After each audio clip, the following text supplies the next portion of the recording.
Hey guys, it's Haley and welcome to another bookish video.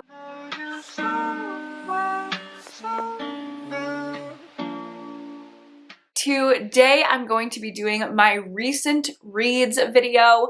I did not post a December or a January wrap up, and I'm just going to be talking about the massive amount of books that I read over the past couple months to get you up to date on all of my recommendations. I really didn't read any bad books the past couple months, like nothing under 2.5 stars. So I have a great eclectic amalgamation of book recommendations for you in this video, from holiday reads to romance to fantasy to horror to thrillers. We're talking about all of it, and let's go ahead and get into it. I have 25 books to talk about today, but 7 of them are actually a part of a series, and that is the Throne of Glass series. If you have not seen my Throne of Glass vlog, I will link it up above and down below so you can hear full comprehensive reviews about all 7 of these books. I don't want to talk about them again because I already have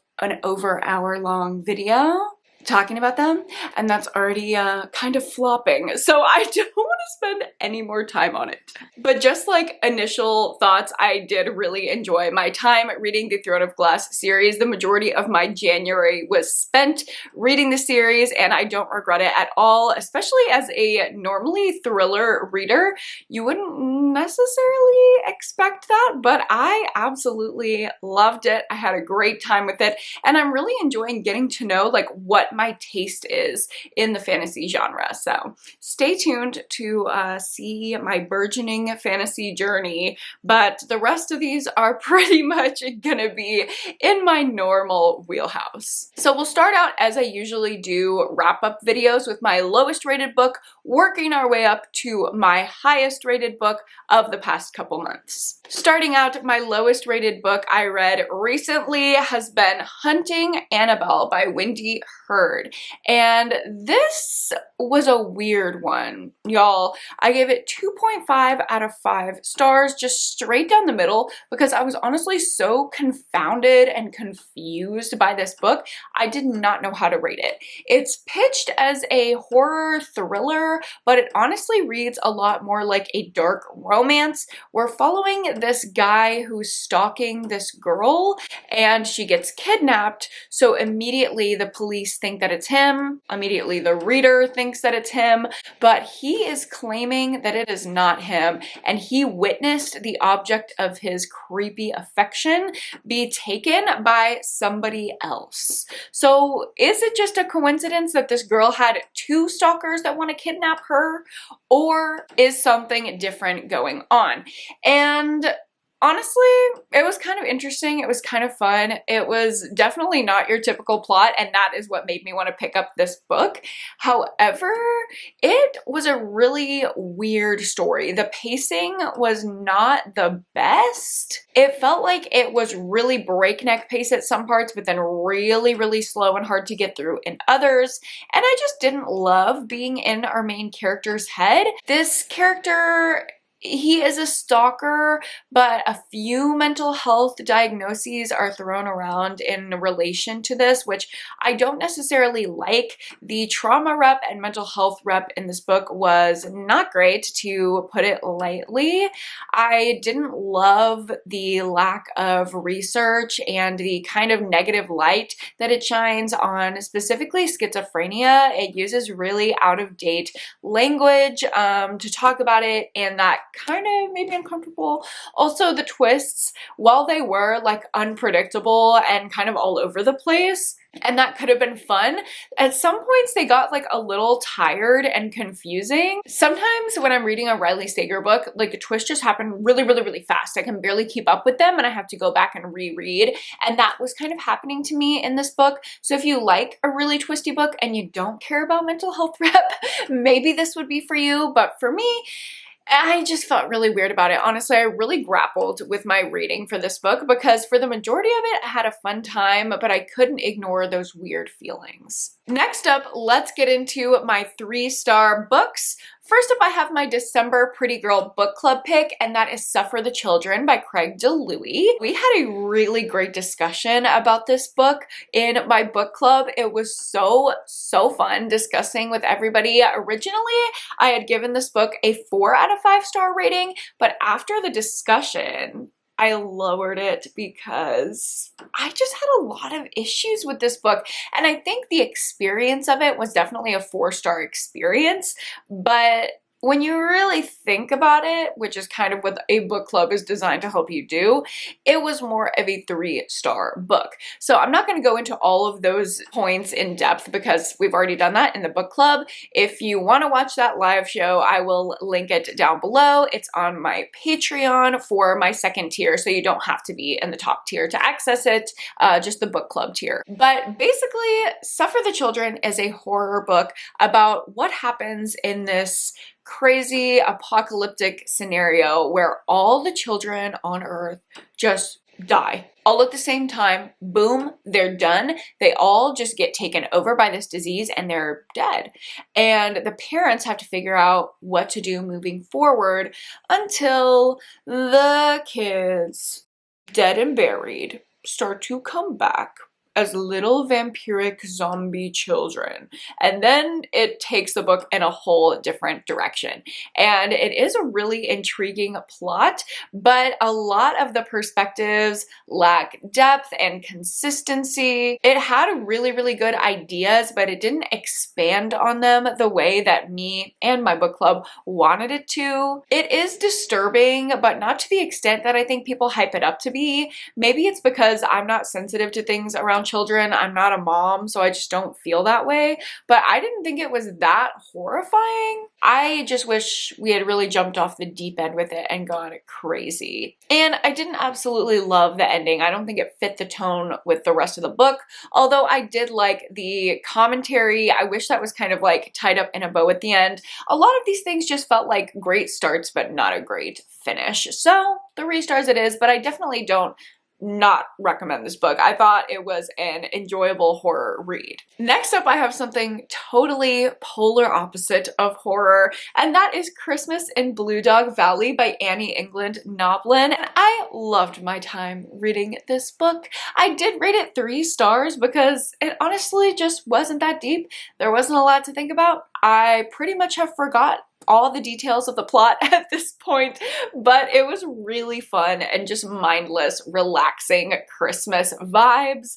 We are following this vet who's from the big city in LA, and she goes to this little small town to start over after her divorce, and she meets this like grumpy, curmudgeon-y, lumberjack-esque type of guy in the small town who's like, get out of here, city girl, and then they strike up this romance and she ends up living the small town, and the small town has to be like saved. It was very much just like Christmas vibes, nothing too deep. Hallmark movie, not a new favorite, but very fun, very relaxing, very comforting. And another holiday read, I have Royal Holiday by Jasmine Guillory. I really liked this one. If you are looking for a contemporary romance that's not too spicy about older characters, I think you would love this book. It also has that really great Christmassy holiday atmosphere. We are following a woman who is going with her daughter on her daughter's work trip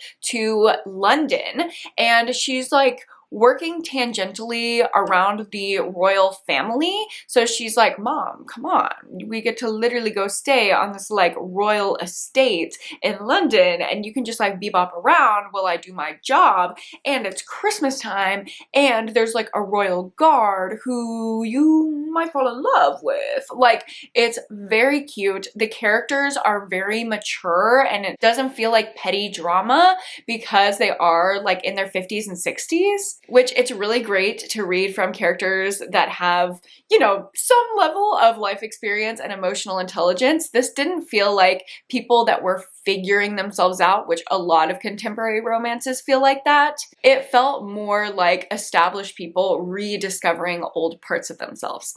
Now, that didn't really resonate too deeply with me since I am 25 years old, but I really enjoyed it for what it was. Again, this is one that I forgot all the plot details to. It was just fun and relaxing, nothing too deep, not a new favorite, but a very easy, quick, and Christmassy read.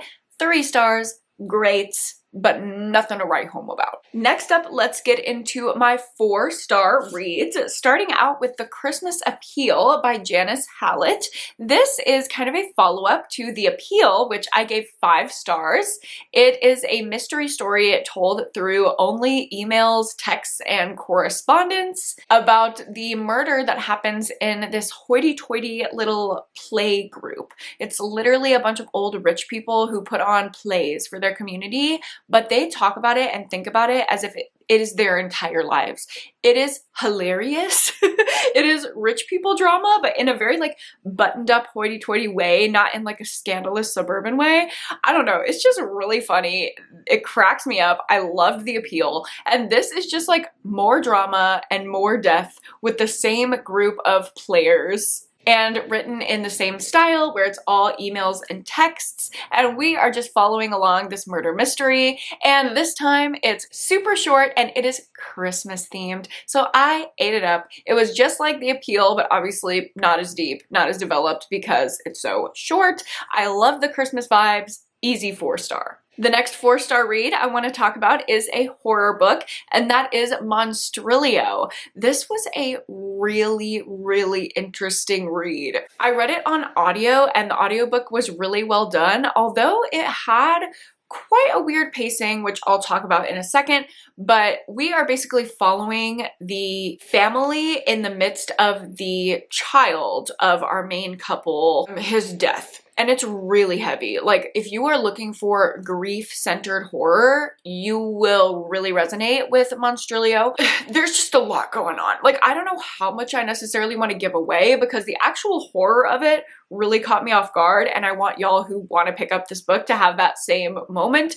But basically, this mother is grieving in a very interesting way, and she takes a piece of her son with her.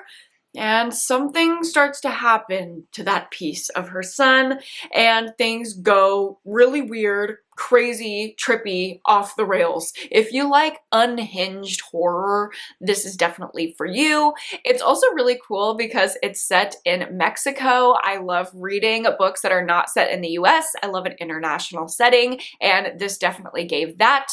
The only reason that I rated this a 4-star instead of a 5, because I could really see it becoming a 5-star favorite for me. As I was reading throughout the course of the book, I was just held back by this one element, and it was really the structure of it. We only got a few chapters. They were really, really long, and each one was from a different person's point of view. So I felt like I wanted more from previous perspectives, and we very rarely returned to them.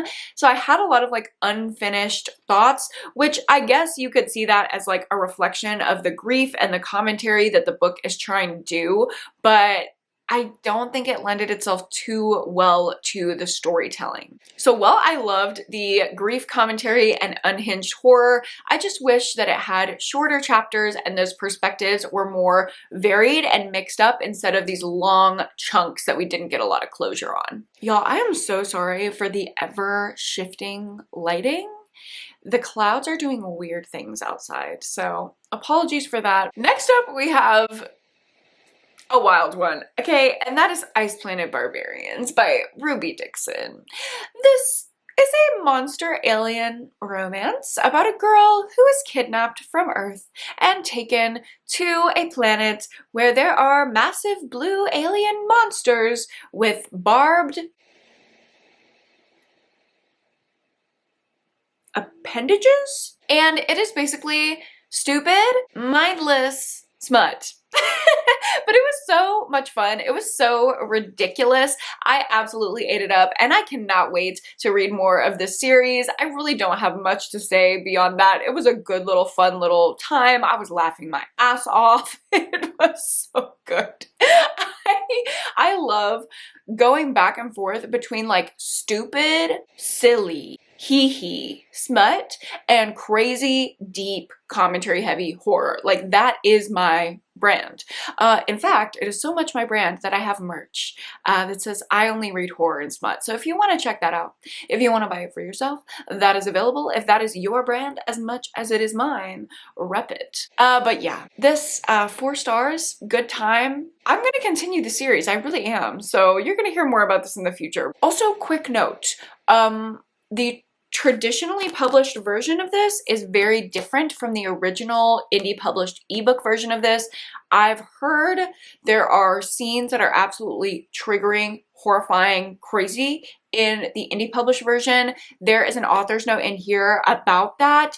It's all been changed for this version. So if you're worried about that, if you've heard about that, you will be a lot safer going with the version that you can pick up at Target rather than the one on KU. Getting back into horror and thrillers, we have Christmas Presents by Lisa Unger, and this was a thriller set in Christmas time about a woman who is receiving Christmas presents in the mail that she suspects are from her boyfriend from high school, who is a convicted serial killer.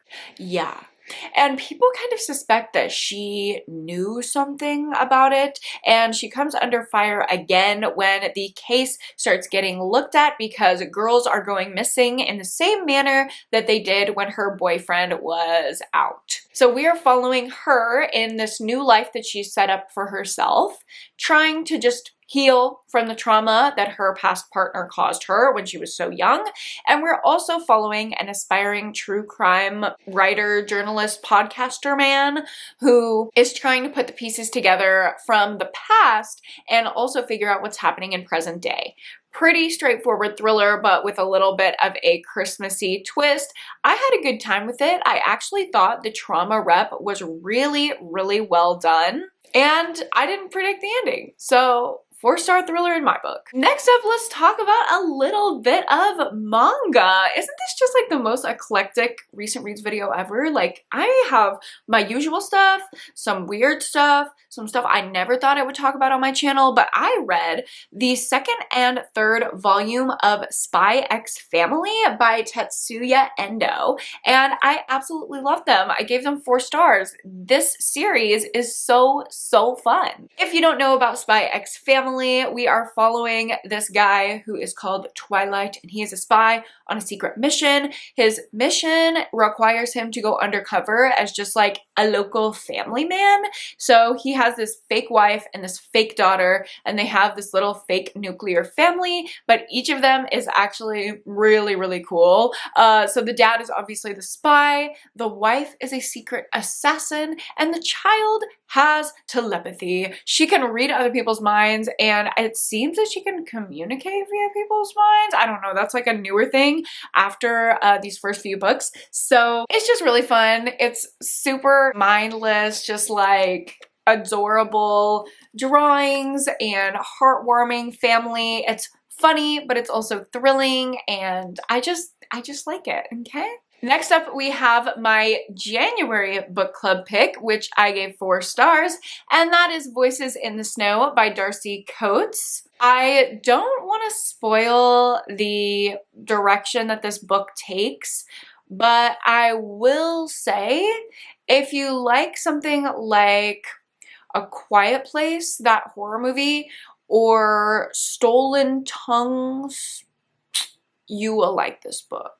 I know that's like a little bit of light spoiler, but I feel like you kind of need to know that going in, because some people in my book club that don't like stuff like that went into this, absolutely hated it, and gave it 1 or 2 stars. So I don't want to risk people picking it up that are not going to like it. I feel like you kind of need to know the lane that you're getting into when you pick up this book. I love stuff like that, so I absolutely love this book and gave it 4 stars. It's the first book in a series where we are following this woman who is in this treacherous situation. She's driving in the snow, gets in an accident, and wakes up what she thinks is kidnapped in this man's isolated mansion.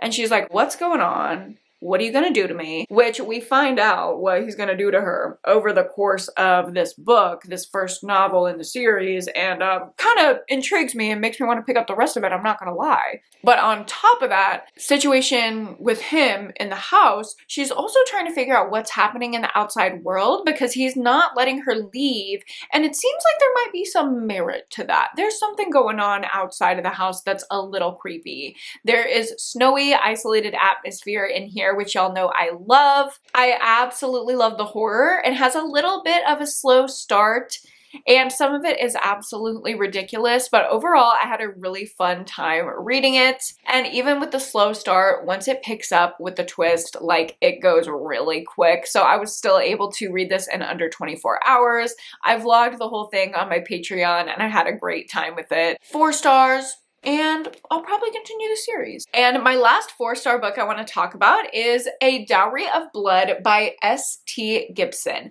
And honestly, this was a 4-star, but it was kind of disappointing for me. I feel like everyone that talks about this book raves about it, gives it 5 stars, absolutely loves it. And I just did not feel that way. I'm a little disappointed. We are following Dracula's wife in this book, and the way that he doesn't treat her well, basically. It's very slow, very character driven, and we are just like following over the course of Dracula's wife's life as she deals with him and his whims, which we hate the whims of a man. We see other relationships and how she wants to leave her current relationship, and it's basically like looking at an abusive relationship with a little bit of a horror, fantastical lens. I don't know, something about this lens and the vampirism of it all just didn't really resonate with me.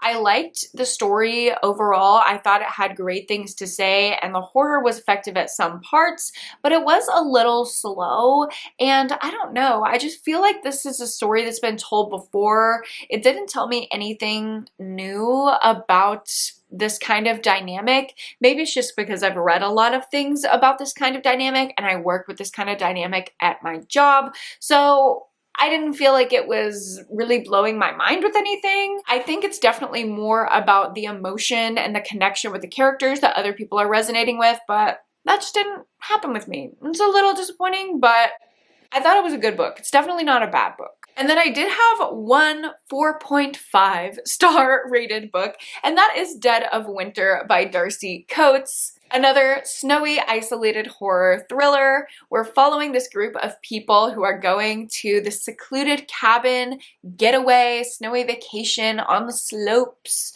and their bus crashes halfway to the resort, and then they start getting picked off one by one. So they are simultaneously fighting the survival elements of like being crashed in the wilderness in the snow, and they're also fighting off a sadistic murderer. And the ways that these kills go down, like, this is everything that I want from one of those picked off one by one type of books, because it's not just like, oh my god, we found Brian dead in the corner. Like, no, it's actually genuinely horrifying. The body horror in here is really, really good. You can tell Darcy Coates is a horror writer, not just thrillers or mysteries. And I really appreciated those aspects. It just added a layer of suspense and thrill to this book. I really enjoyed my time with it. I didn't predict it, and I liked the way that everything played out. I thought it was interesting. It did drag just a little bit. It wasn't the most fast-paced book ever in the world. I think it took me about 5 days to get through this, which some other comparable titles I've gotten through in a day or a couple days. So just tells me that this book ran a little bit slower, but I did like it, and I liked it better than Voices in the Snow. I think this is more appealing for a wide audience. And of course, it's a standalone, so the whole story happens just in this one book. It was great. It was more to write home about than the other thrillers in this video, but not a new favorite. And finally, we can be on to the 5 stars, which are some of my new favorites, or at least books that I just really, really liked. Starting out with the one that you can probably guess was gonna be here. One of my favorite books of 2023 that I read in December was A Court of Silver Flames by Sarah J. Maas. This was the last book that's out right now, at least, in the ACOTAR series. And we are following Nesta, the oldest of the Archeron sisters, as she grapples with living in the Fae realm and everything else that has gone down throughout the course of the ACOTAR series. Nesta's character just really deeply resonated with me as the eldest daughter, and I love her romance with Cassian. I just think it is by far the best fantasy book I have read thus far in my fantasy journey. Nothing will top it. I think it's iconic. I love it. I don't want to harp on it any longer because y'all have heard me rave about it in my best books of 2023 video. And if you're wondering, Haley, what are the other 22 best books of 2023 that you had on that list? Well, you can watch that video. I will link it up above and down below in case you missed it. And the last fantasy book that I have to talk about in this video is The Assassin's Blade. So this is the little collection of 5 novellas that accompany the Throne of Glass series. This was 5 stars for me. I don't know if the Throne of Glass series all in all was 5 stars for me, but this prequel novella, this is 5 stars. This is the best introduction to Selena, the character that we are following throughout the series of Throne of Glass. And if you are wondering, like, okay, Haley liked Throne of Glass, but I'm a thriller reader, I don't know, maybe I won't like it. Try this. If you like this and you resonate with this character and her fun assassin adventures, I think you will also like this series. This would be like a good tester if you're curious. And if you know that you want to read the Throne of Glass series, but you're wondering kind of where you want to read this, I think definitely reading it first is the way to go. Some people read it first before they start the series. Some people read it third or fourth. I highly, highly recommend reading it first, because if not, like, you get spoiled for everything that happens in this book throughout the series. And I think the emotional impact of this book was probably debatably better than the at least first 2 books of the Throne of Glass series.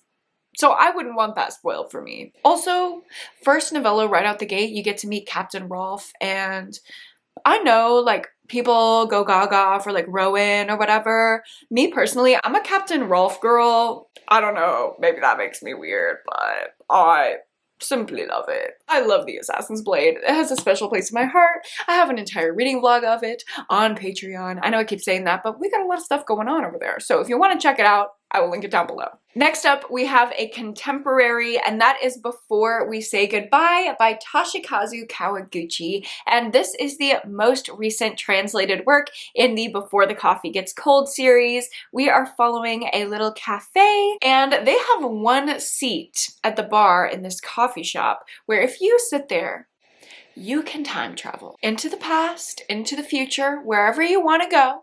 But there are a few rules. You can only be there for as long as it takes for your coffee to get cold.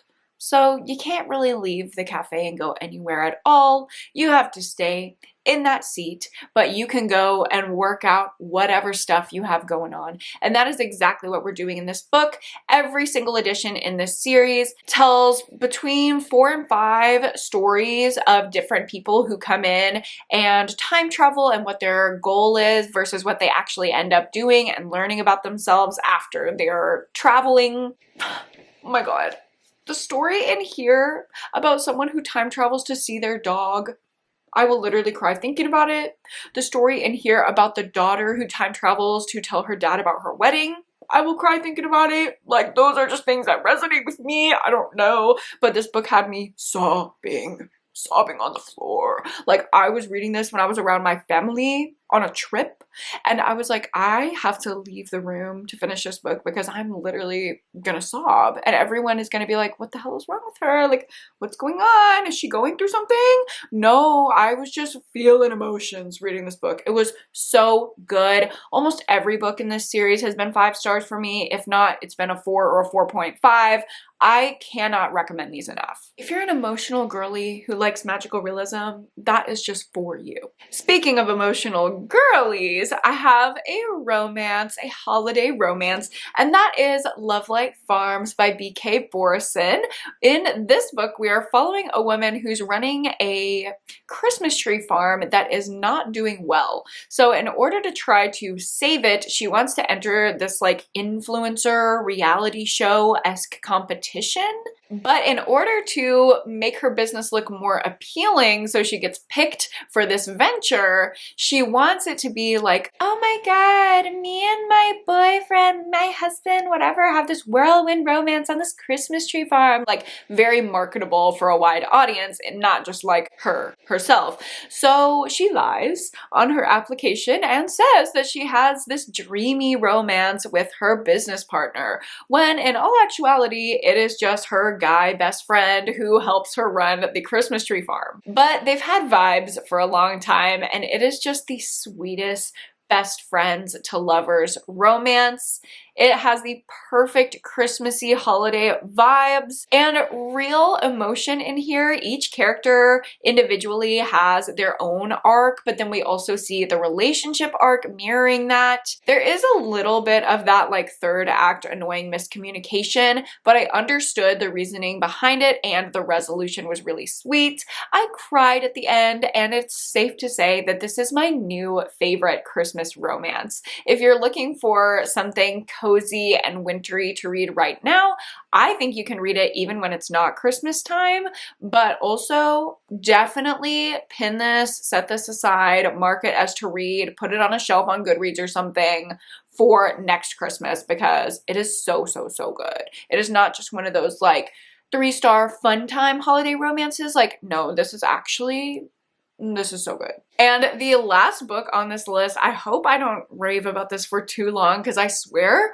I could talk about this book for an hour straight. I love it. It was my personality for like 2 or 3 weeks after I read it, and that is Mary by Nat Cassidy.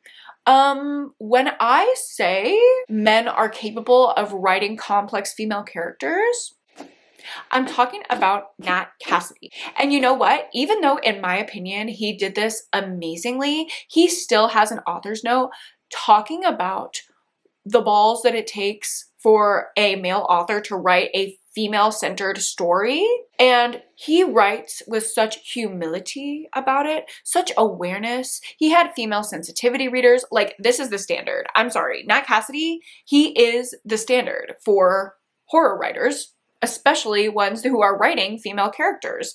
I just want to give him a round of applause. Like, can we just pause? Everybody sitting in your home, clap. Please, a round of applause for Nat Cassidy for writing this amazing book. And if you know me, you know that I love the story of Carrie. It was one of the first horror novels I ever read. It unlocked my obsession with Stephen King as a child. I love Carrie. And a couple years ago, The Weight of Blood by Tiffany D. Jackson was one of my favorite books of the year. That is a modern Carrie retelling. And this is another one, but we have a little bit of a twist. In Mary, we are following a woman who's not getting her period for the first time. She's actually getting it for the last time and going through menopause. And instead of unlocking powers through puberty, she is unlocking her mystical feminine energy through menopause.